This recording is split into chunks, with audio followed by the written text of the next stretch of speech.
Well, the Burmilla originated in England in 1981, and it was an accidental breeding between a Burmese and a Chinchilla Persian. And the British liked the breed so much they entered into an organized breeding program. It's new to Canada. We imported the first Burmillas 3 years ago. In England, the Burmilla is actually called an Asian cat. That's the grouping, and every time you get a different pattern on the coat of the Burmilla, the British have named it a different breed. So you have like an Asian self.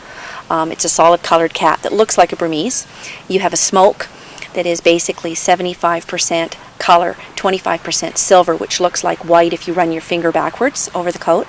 You have a shaded, which is about 50% color, 50% silver, and then you have a tipped, which is about 75% silver and only about 25%. They also come in all the tabby patterns.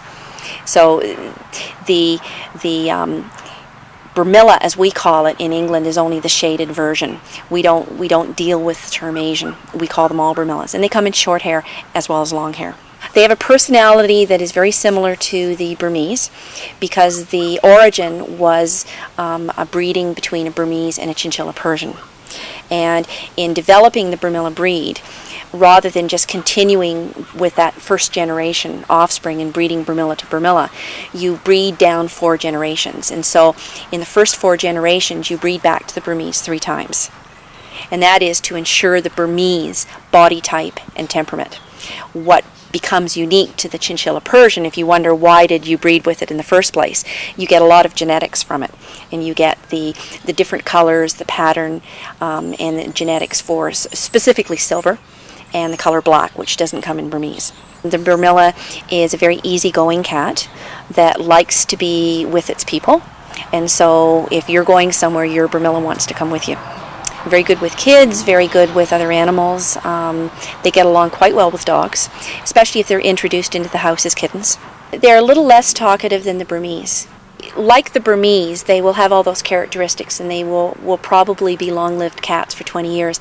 The breed originated in 1981, so you're just coming up to 20 years now. So most of the original Burmillas are still living. The ideal owner is someone who wants to interact with their cats, maybe likes to play. It's a cat that will sit on your lap quietly and sleep if you're watching TV or reading, but it's also a cat that will run around the house and play, especially if you're doing that or another animal. So it's both those things. But ideally, the Burmilla, like the Burmese, should be with another cat. They can live as only cats, but they do really, really well as companion cats with another animal, especially another cat. The Burmilla is a great breed to own. You've got a Burmese cat in a fancy coat.